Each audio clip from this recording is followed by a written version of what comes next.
Morning. पीएसटीसी first year की online class Bharatiya Samaj और शिक्षा में आपका स्वागत है। आज हम भारतीय समाज और शिक्षा के अंतर्गत पढ़ेंगे नागरिकों का मूल कर्तव्य के बारे में। तो सरकार हमारे संविधान के द्वारा नागरिकों को मौलिक अधिकार प्रदान किए। इसके अलावा हमारे नागरिकों में कुछ मूल कर्तव्य भी हैं, इस प्रकार से हैं।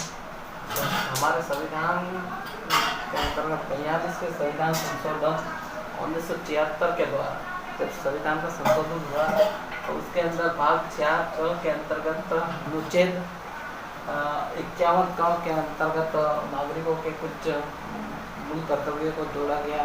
मूल कर्तव्य इस प्रकार से है। पहला कर्तव्य है संविधान का पालन और उसके आदर्श संस्थाओं जैसे राष्ट्रीय चिन्ह है, राष्ट्र ध्वज है और राष्ट्रगान का सम्मान करें। पहला हमारा मूल कर्तव्य क्या है? हमें अपने संविधान के नियमों का पालन करना है। उसके साथ ही उससे जो हमारे राष्ट्र के सम्मान के प्रतीक है ऐसे संस्थाएं जैसे राष्ट्र ध्वज है, राष्ट्रीय गीत है, राष्ट्रगान है, राष्ट्रीय चिन्ह है आदि का प्रयोग करें, आदि का सम्मान करें। इसके बाद में दूसरा है स्वतंत्रता के लिए राष्ट्रीय आंदोलन को प्रेरित करने वाले उच्च आदर्शों को हृदय में संजोए रखें और उनका पालन करें। दूसरा हमारा मौलिक कर्तव्य है कि स्वतंत्रता के लिए हमें अपने राष्ट्रीय आंदोलन को प्रेरित करना है और प्रेरित करने वाले कुछ जो हमारे उच्च आदर्श है उनको क्या करना है, हमारे हृदय में संजोना है और उनका पालन करना है। जैसे स्वतंत्रता को प्रेरित करने के लिए हमारे राष्ट्रीय आंदोलन हुए, जैसे कई राष्ट्रीय आंदोलन से हमें सीख लेते हुए हमें उनका पालन करना है ताकि किसी भी समय देश पर आने वाले संकट पर हम अपने देश की रक्षा कर सकें। तीसरा मौलिक कर्तव्य है भारत की संपूर्ण एकता व अखंडता की रक्षा करें व उसे अक्षुण्णता बनाए रखें। तीसरा मौलिक कर्तव्य ये है कि हमारे भारत देश है, विविधता के अंदर इसकी एकता एक अनोखी पहचान है। उस अनोखी पहचान को बनाए रखने में इसकी रक्षा करनी है हमको और साथ ही में इसकी जो अक्षुण्णता यानी अखंडता को बनाए रखना हमारा परम कर्तव्य है। तो नेक्स्ट है देश की रक्षा व आह्वान किए जाने पर राष्ट्र सेवा करें। जब भी देश की हमें आवश्यकता हो उस समय जब आह्वान किया जाए तो हमें देश की रक्षा करने के लिए तत्पर तैयार रहना चाहिए। जैसे देश के लिए हमें अपने प्राणों का भी उत्सर्ग करने के लिए तैयार रहना चाहिए। फिर पांचवा कर्तव्य यह बनता है कि भारत के सभी लोगों में समरसता और समान भातृत्व की भावना का विकास करें और भेदभाव न करें और स्त्रियों का सम्मान करें। पांचवा मौलिक अधिकार क्या है? भारत के सभी लोगों के अंतर्गत समानता के भावों का विकास करें और सभी के साथ भाईचारे का व्यवहार करें और भाईचारे का व्यवहार करते हुए किसी भी व्यक्ति के साथ ऊंच नीच या जाति धर्म लिंग के आधार पर किसी भी प्रकार का भेदभाव न करें और हमारे देश में जो स्त्रियां हैं उनका सम्मान करें, स्त्रियों के प्रति सम्मान का भाव।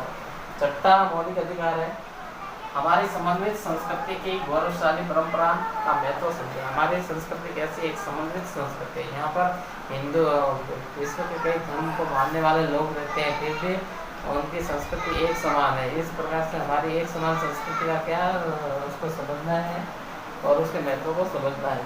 फिर नेक्स्ट है प्राकृतिक पर्यावरण की रक्षा करें और प्राणी मात्र पर दया का भाव रखें। प्राकृतिक पर्यावरण जिसके अंदर नदी झील पर्वत आदि इनकी क्या करनी है? रक्षा करनी है। इसके साथ ही प्रत्येक जीव के प्रति अहिंसा का भाव हमें रखना है और प्रत्येक जीव के प्रति दया भाव का भाव रखना है ताकि प्रत्येक जीव आसानी से संरक्षण प्राप्त कर सके। फिर नेक्स्ट है वैज्ञानिक दृष्टिकोण मानवतावाद और ज्ञानार्जन में सुधार की भावना का विकास करें। इसके अंतर्गत वैज्ञानिक दृष्टिकोण के अंतर्गत मानवतावाद यानी मनुष्य मानवतावाद की रक्षा करें। इसके साथ ही ज्ञान को अत्यधिक मात्रा में अर्जन करें ताकि किसी भी प्रकार से किसी भी समस्या का व्यक्ति को सामना है वो नहीं करना पड़े और मानवतावाद का विकास होगा तो चारों ओर शांति होगी और भाईचारा का भाईचारे का भाव है वो समान रूप से प्रदर्शित होगा। फिर नेक्स्ट है सार्वजनिक संपत्ति को सुरक्षित रखे और अहिंसा का विकास करें।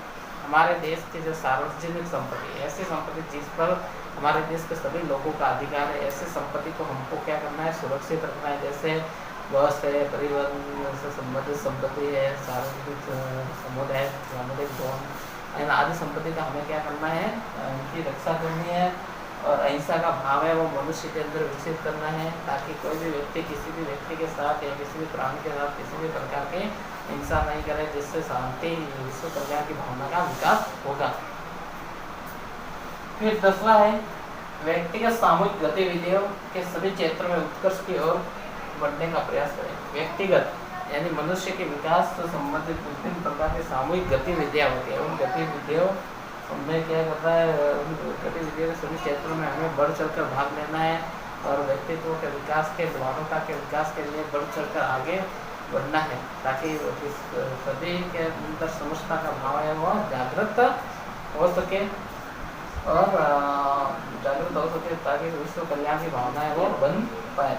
नेक्स्ट है ऐसे वे अभिभावक या संरक्षक जिनके बालकों जिनकी आयु 6 से 14 वर्ष की है, 6 से 14 वर्ष की आयु है, उन बालकों के लिए हमारी सरकार द्वारा शिक्षा का जो अधिकार दिया गया है, उस शिक्षा के अधिकार को समान रूप से प्रदान करवाने हेतु वह उचित कार्रवाई करे। इस प्रकार से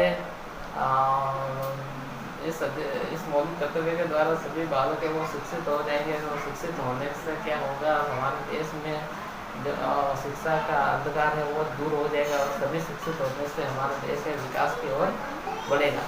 इस प्रकार से कुल मिलाकर हमारे जो मौलिक कर्तव्य है इनकी संख्या कितने 11 है, जो हमारे संविधान के भाग 4 क में जोड़े गए हैं और अनुच्छेद 51 क में उनको जोड़े गए हैं। ये मौलिक अधिकार हमारे मौलिक कर्तव्य है, ये हमारे अधिकार नहीं है, फिर भी ये व्यक्ति के उत्तरोत्तर विकास के लिए काफ़ी महत्वपूर्ण है। तो मौलिक अधिकार और इन मौलिक अधिकारों की इन मौलिक कर्तव्यों को मौलिक कर्तव्यों के बारे में व्यक्ति को जागरूक होना पड़ेगा, तभी जाकर वो अपने नैतिकता अपने विकास कर पाएंगे। तो इस प्रकार से ये मौलिक अधिकार थे, ये कितने थे, 11 थे। तो आज की क्लास में इतना ही। आपका बहुत बहुत धन्यवाद।